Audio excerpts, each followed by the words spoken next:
जय श्री कृष्णा दोस्तों, स्वागत है आपका कृष्णा टेल्स चैनल पर। अगर आपने अभी तक हमारे चैनल को सब्सक्राइब नहीं किया है तो जल्दी से सब्सक्राइब कर लीजिए, क्योंकि आज का यह विषय आपके जीवन को भीतर तक झकझोर देगा। स्वर्ग में जाने का असली हकदार कौन है? दोस्तों, हर इंसान अपने जीवन में यही सोचता है कि जब मेरा यह शरीर मिट्टी में मिल जाएगा तो मेरी आत्मा कहाँ जाएगी? क्या मैं स्वर्ग जाऊंगा? क्या मुझे वह दिव्य लोक मिलेगा जहां केवल सुख और शांति है? हर धर्म, हर ग्रंथ में स्वर्ग का उल्लेख मिलता है। कहीं उसे देवताओं का निवास कहा गया है तो कहीं उसे आत्मा की विश्रांति का स्थान।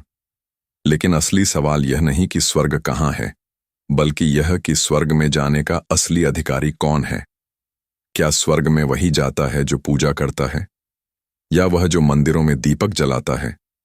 क्या स्वर्ग में वह व्यक्ति जाता है जो केवल भगवान का नाम लेता है, या वह जो दूसरों के लिए कुछ अच्छा करता है? कृष्ण कहते हैं, हे अर्जुन, मनुष्य अपने कर्मों से स्वर्ग या नर्क का निर्माण करता है। यानी स्वर्ग ऊपर आकाश में नहीं, बल्कि हमारे कर्मों में बसता है। हम जैसा सोचते हैं, जैसा करते हैं, वैसा ही हमारा अगला लोक तय होता है। कृष्ण ने गीता में कहा, यथा कर्म यथा श्रुतम, मनुष्य का फल उसके कर्मों के अनुसार होता है। तो इसका अर्थ यह हुआ कि कोई मनुष्य केवल भक्ति का दिखावा करके स्वर्ग नहीं पा सकता। जो अपने हृदय में करुणा, अपने कर्म में निस्वार्थता और अपने जीवन में धर्म का पालन रखता है, वही स्वर्ग का सच्चा अधिकारी है। सोचिए दोस्तों, अगर कोई व्यक्ति दिन भर दूसरों को दुख दे लेकिन रात को पूजा करे, क्या वह स्वर्ग का अधिकारी है? नहीं। कृष्ण कहते हैं, भक्ति तब तक अधूरी है जब तक हृदय निर्मल नहीं। सच्ची भक्ति वह है जहां मनुष्य अपने भीतर भगवान को देखे और हर जीव में उस ईश्वर की झलक पाए। ऐसा व्यक्ति स्वर्ग की नहीं, स्वर्ग जैसी अवस्था की प्राप्ति करता है। तो दोस्तों, आज से हम यह समझें कि स्वर्ग कोई दूर की मंजिल नहीं है, बल्कि हमारे कर्म, विचार और भावना ही हमें स्वर्ग या नर्क तक पहुंचाते हैं। अगर हमारे विचार पवित्र हैं, कर्म निस्वार्थ हैं और मन भगवान में स्थिर है, तो हम इसी जीवन में स्वर्ग पा सकते हैं। आगे के भागों में हम जानेंगे श्री कृष्ण के अनुसार कौन कौन से गुण मनुष्य को स्वर्ग का अधिकारी बनाते हैं और कैसे हम अपने जीवन को ऐसा बना सकते हैं कि भगवान स्वयं हमें अपने धाम में स्थान दें। अब आइए समझते हैं, आखिर स्वर्ग है क्या? क्या यह कोई जगह है या फिर एक मन की अवस्था? क्योंकि बहुत से लोग स्वर्ग को केवल एक स्थल, प्लेस मानते हैं, लेकिन श्री कृष्ण के अनुसार स्वर्ग किसी जगह का नाम नहीं, बल्कि एक अनुभूति है। कृष्ण का दृष्टिकोण। भगवान श्री कृष्ण ने गीता में कहा है, स्वर्ग और नर्क दोनों मनुष्य के भीतर हैं। मनुष्य का मन यदि शांत, निर्मल और प्रेममय है तो वह यहीं पृथ्वी पर स्वर्ग का अनुभव करता है। इसका अर्थ है कि स्वर्ग कहीं ऊपर बादलों में नहीं है, स्वर्ग वहीं है जहां सत्य, शांति और संतोष है।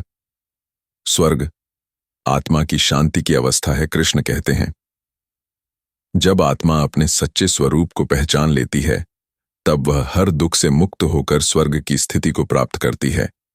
मतलब यह कि स्वर्ग कोई ऐसा स्थान नहीं जहां केवल देवता हों, बल्कि यह अवस्था है जहां आत्मा परम शांति और आनंद में होती है। जो व्यक्ति अपने भीतर के द्वंद्व को मिटा देता है, जो लोभ, क्रोध, मोह और अहंकार को जीत लेता है, वह स्वर्ग का अधिकारी बन जाता है। स्वर्ग की पहचान कैसे करें? कृष्ण कहते हैं, जहां मन शांत है वहां स्वर्ग है, जहां द्वेष नहीं वहां स्वर्ग है, जहां प्रेम और करुणा है वहीं स्वर्ग है। स्वर्ग सोने चांदी के महलों में नहीं, बल्कि उस हृदय में है जो दूसरों के दुख को समझता है, क्षमा करना जानता है और प्रभु पर पूर्ण विश्वास रखता है। स्वर्ग केवल मृत्यु के बाद नहीं, जीवन में भी संभव है।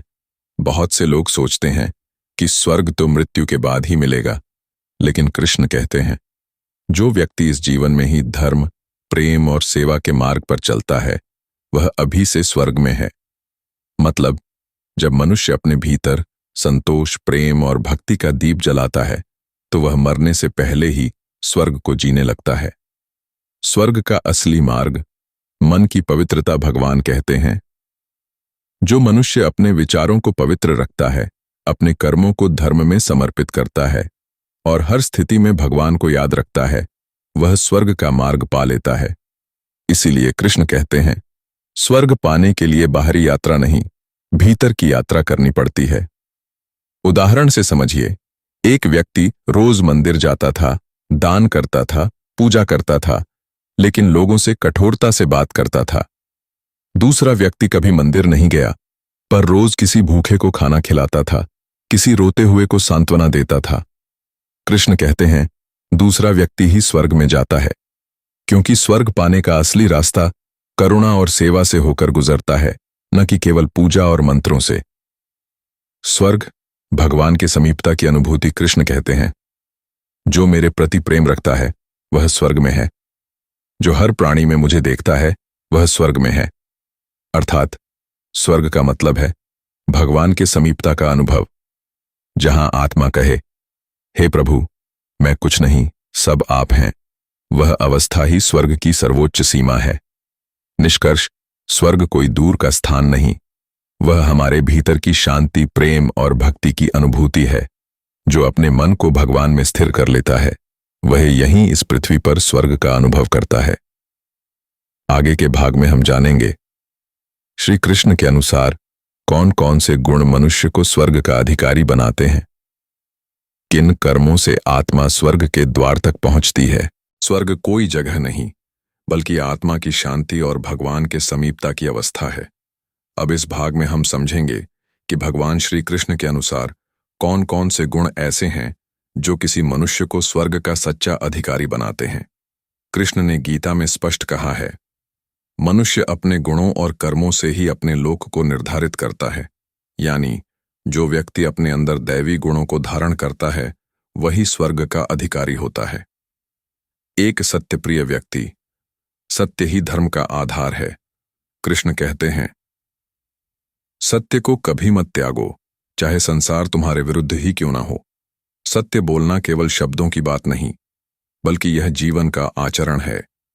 जो व्यक्ति हर परिस्थिति में सत्य का साथ देता है, वह भगवान के सबसे करीब होता है। जो व्यक्ति झूठ से दूर ईमानदारी से जीता है, उसका हृदय पवित्र होता है और वही स्वर्ग का प्रथम अधिकारी है। दो दयालु और करुणामयी व्यक्ति, कृष्ण कहते हैं, जो दूसरों के दुख को अपना समझे, वही मुझ में बसता है।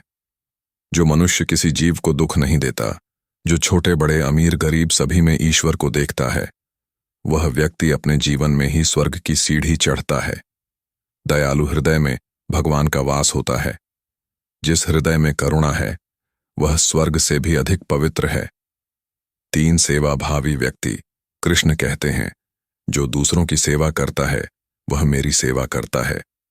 स्वर्ग का रास्ता सेवा से होकर गुजरता है। जो मनुष्य किसी भूखे को अन्न देता है, किसी दुखी को सांत्वना देता है, किसी अनाथ को सहारा देता है, उसका हर कार्य भगवान के चरणों में अर्पण होता है। ऐसा व्यक्ति मृत्यु के बाद नहीं, जीते जी स्वर्ग का आनंद प्राप्त करता है। चार मन को जीतने वाला विजयी वही जो अपने ऊपर नियंत्रण रखे। कृष्ण कहते हैं, जो अपने मन को जीत लेता है, वह सबसे बड़ा विजेता है। मन ही स्वर्ग और नर्क दोनों का निर्माता है। अगर मन पर संयम नहीं, तो मनुष्य हर सुख में दुख देखेगा, पर जिसने मन को साध लिया, वह हर कठिनाई में भी प्रसन्न रहेगा, और यही प्रसन्नता स्वर्ग की अनुभूति है। जो व्यक्ति क्रोध, लोभ, मोह और वासना पर विजय पा लेता है, वह सच्चा योगी है और स्वर्ग का अधिकारी है। 5. निस्वार्थ कर्म करने वाला कृष्ण का सबसे महान उपदेश है, कर्म करो पर फल की चिंता मत करो। जो मनुष्य बिना किसी स्वार्थ के केवल दूसरों के हित के लिए कार्य करता है, वह सच्चा कर्मयोगी कहलाता है। ऐसे व्यक्ति के कर्म ही उसे स्वर्ग की ओर ले जाते हैं, क्योंकि जहां निस्वार्थ भाव है, वहां ईश्वर स्वयं उपस्थित होते हैं। 6. क्षमाशील और विनम्र व्यक्ति कृष्ण कहते हैं, जिसका हृदय क्षमा से भरा है और जो अपने अहंकार को त्याग देता है, वह मेरे प्रिय है। क्षमा वह शक्ति है जो मनुष्य को देवत्व के करीब लाती है। जो दूसरों की भूलों को माफ करता है, वह अपने हृदय को हल्का करता है और उसी हल्केपन में स्वर्ग का आनंद है। सात भक्ति में लीन व्यक्ति भगवान कहते हैं, जो मुझे प्रेम पूर्वक भजता है, जो हर स्थिति में मुझे याद करता है, वह मेरे धाम को प्राप्त करता है। भक्ति का अर्थ केवल पूजा या मंत्र नहीं, भक्ति का अर्थ है भगवान को हर श्वास में महसूस करना, हर कार्य में ईश्वर की उपस्थिति को स्वीकार करना।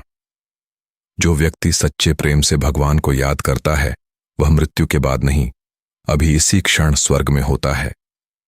8 संतोषी और कृतज्ञ व्यक्ति कृष्ण कहते हैं, जिसे जो मिला वह उसी में संतुष्ट है, वही वास्तव में सुखी है।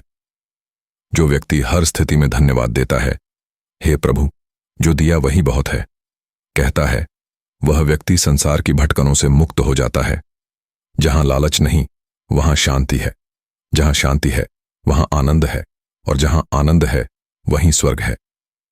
9 धर्म के मार्ग पर अडिग व्यक्ति कृष्ण कहते हैं, धर्म की रक्षा करने वाला, मैं स्वयं उसकी रक्षा करता हूं। जो व्यक्ति सत्य और न्याय के मार्ग पर चलता है, भले ही कठिनाइयां आएं, भले ही संसार उसके खिलाफ हो, वह भगवान के संरक्षण में रहता है। ऐसे व्यक्ति को मृत्यु के बाद किसी स्वर्गलोक की यात्रा नहीं करनी पड़ती, क्योंकि उसका हृदय ही धर्मलोक बन जाता है। 10 समर्पित आत्मा, सब कुछ ईश्वर को अर्पण करने वाला। कृष्ण कहते हैं, जो अपने कर्म, मन, बुद्धि और अहंकार सब कुछ मुझे समर्पित कर देता है, वही मेरे धाम को प्राप्त करता है। जो व्यक्ति कहता है, हे प्रभु, मैं कुछ नहीं, सब आप हैं, वह व्यक्ति स्वर्ग का